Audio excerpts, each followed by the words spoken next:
known today as Indology, study of this country, the different scriptures, the Ramayana, Mahabharata, and many things connected with India's ancient culture and heritage. For that purpose, many of these British scholars, they underwent rigorous study of Sanskrit knowledge, Sanskrit language, and many of them became very expert Sanskrit scholars.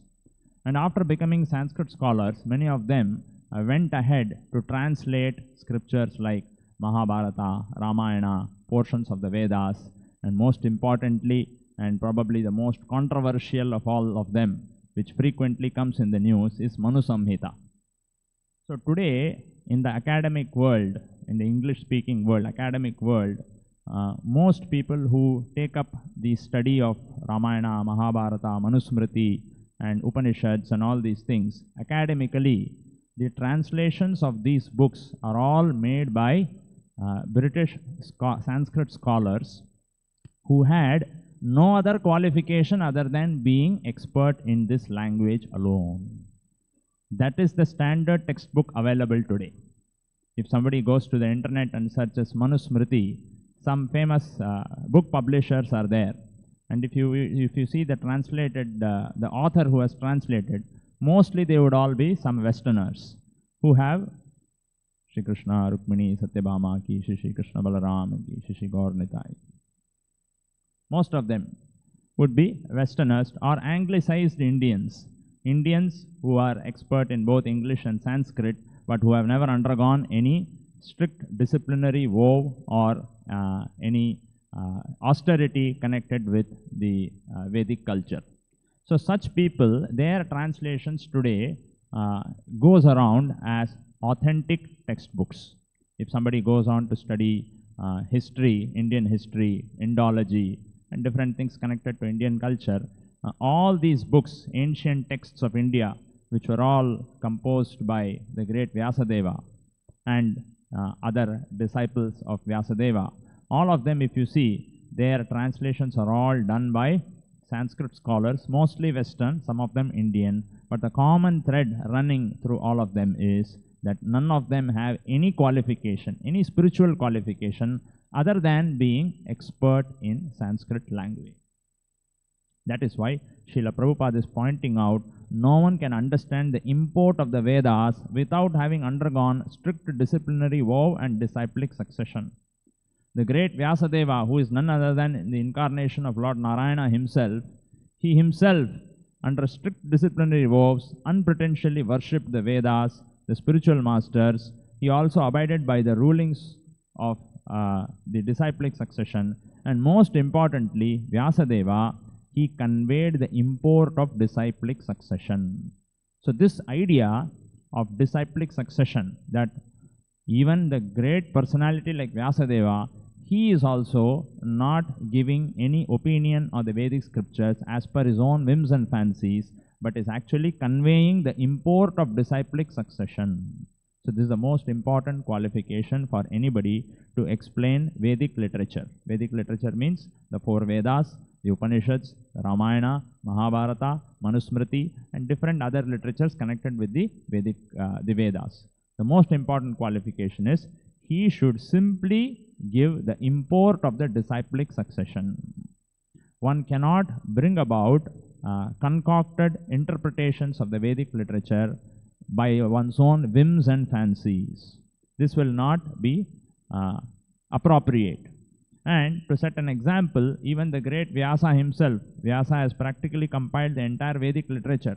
Whatever scripture we have today, all of them have been put into writing by Vyasa himself. But even the great Vyasadeva, he is sticking to the import of disciplic succession. He is simply conveying what he has heard from his spiritual master. So this is the qualification for explaining the Vedas. And unfortunately, today, whatever translations of Vedic literatures which are available, particularly in English language,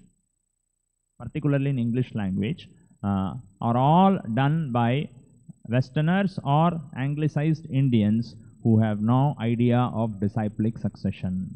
They have simply explained something according to their whims and fancies and whatever degree of Sanskrit knowledge they have got, simply on the strength of their linguistic ability. And these interpretations, false interpretations of books like Manusmriti, Ramayana and Mahabharata, they are going around in the academic circles as standard textbooks today. This is the unfortunate situation today.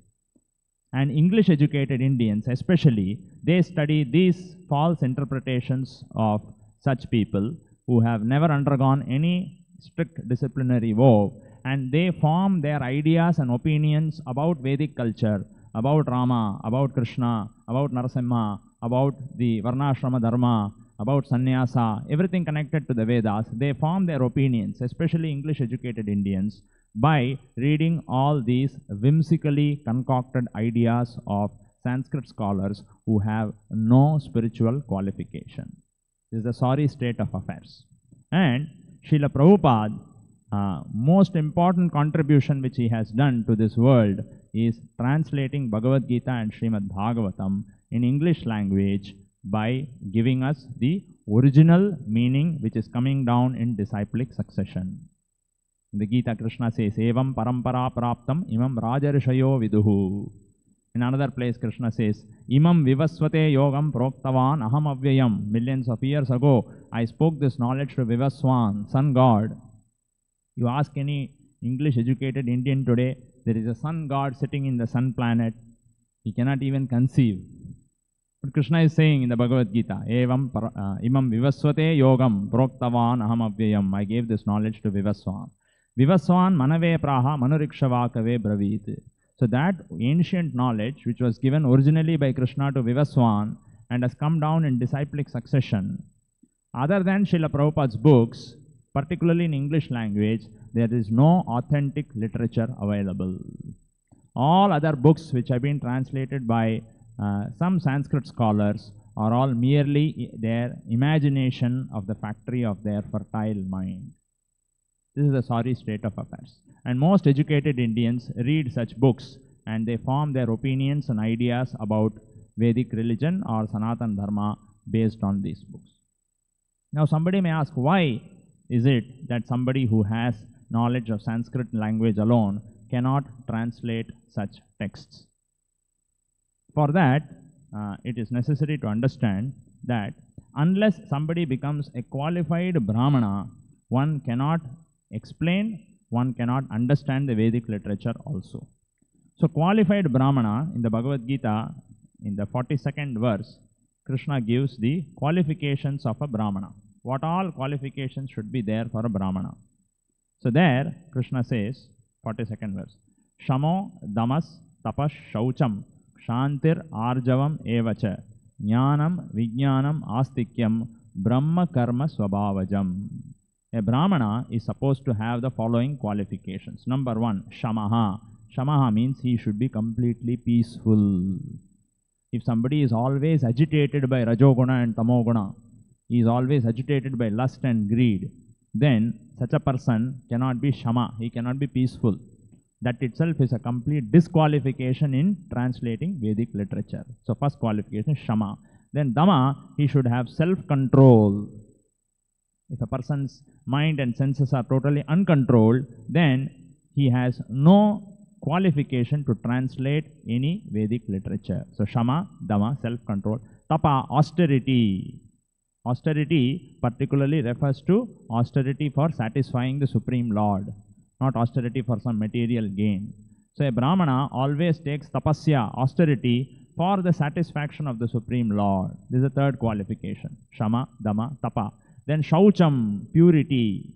Purity, Srila Prabhupada explains in another place, both internal and external. And external purity, Brahmanas generally, they are supposed to take bath at least 3 times a day. So these are all qualifications of a Brahmana. Then Shanti, tolerance. It's another very important quality of a Brahmana. Shanti, tolerance. Arjavam, honesty. In another place, Srila Prabhupada says, most important qualification of a Brahmana is, he is always truthful. He is truthful in all circumstances. There is no question of deceit in his consciousness. Such a person who has all these qualifications in the Vedic literatures. Faithless person cannot explain the Vedic literatures. So, Shama, Dama, Tapa, Shaucham, Shanti, Arjavam, Jnanam, Vijnanam, Astikyam. These 9 qualities, these are all qualities, these are not necessarily which a person acquires simply by taking birth in a certain family. These are all qualities which are gained by rendering service to the Supreme Lord, the spiritual masters, and other great sadhus. All these qualifications, Krishna says, Brahma Karma Swabhavajam. These are all Swabhava of a Brahmana. And such a person who has all these qualifications, and of course a Vaishnava has even greater qualifications, more than all these things. All the Brahminical qualifications are included in the consciousness of a Vaishnava. Such people alone have the authority to translate Vedic literature. So now where were the British scholars who translated Ramayana, Mahabharata, Manusmriti? They don't even come close to any of these qualifications. Peacefulness, self-control, austerity, cleanliness, purity, tolerance, honesty, knowledge, wisdom, religiousness, none of them. Simply for some material motive, for some worldly motive, with knowledge of Sanskrit language, they have given some concocted interpretations of books like Manusmriti, Ramayana, Mahabharata. And unfortunately, all these books are all passing on as standard academic textbooks in the academic world. This is a very sorry state of affairs. And all English-educated Indians, they have read all these books, and the source of their knowledge, the source of their understanding of Ramayana, Mahabharata, and Manusmriti is all from such concocted books, which have no value actually. So therefore, Srila Prabhupada's books and his purports and his explanations are all original Vedic knowledge which is coming down in disciplic succession.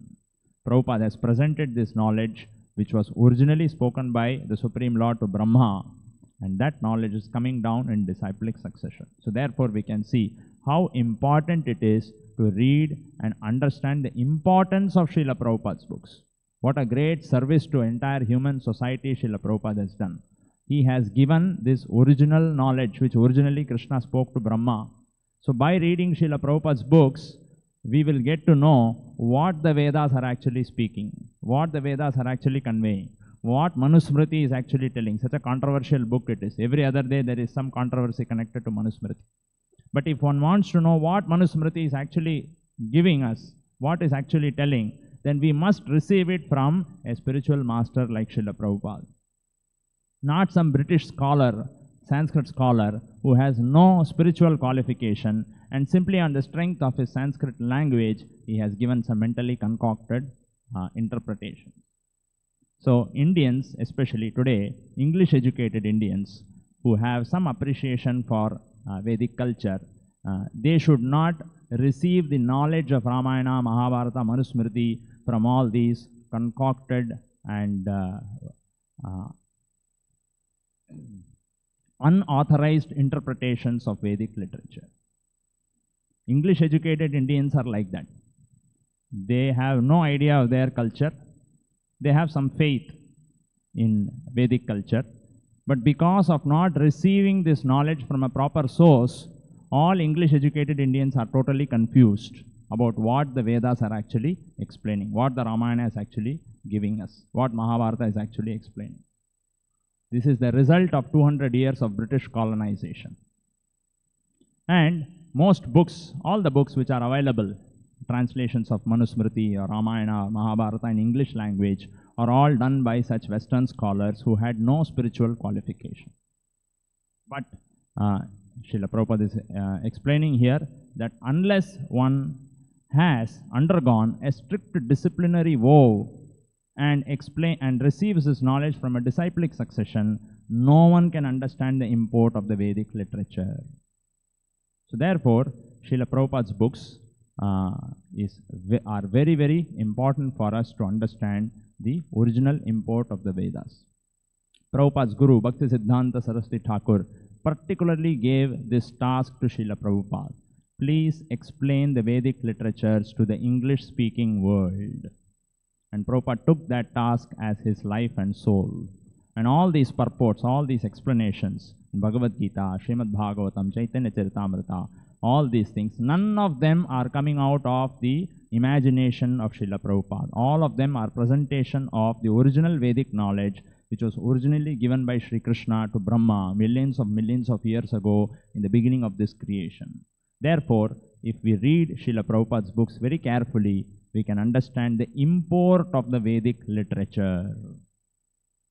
Otherwise, if we are not fortunate enough to read these books, we will be misled by so many academic scholars who, without any spiritual qualification, merely on the strength of their Sanskrit knowledge, have translated all Vedic literatures in the most inappropriate way.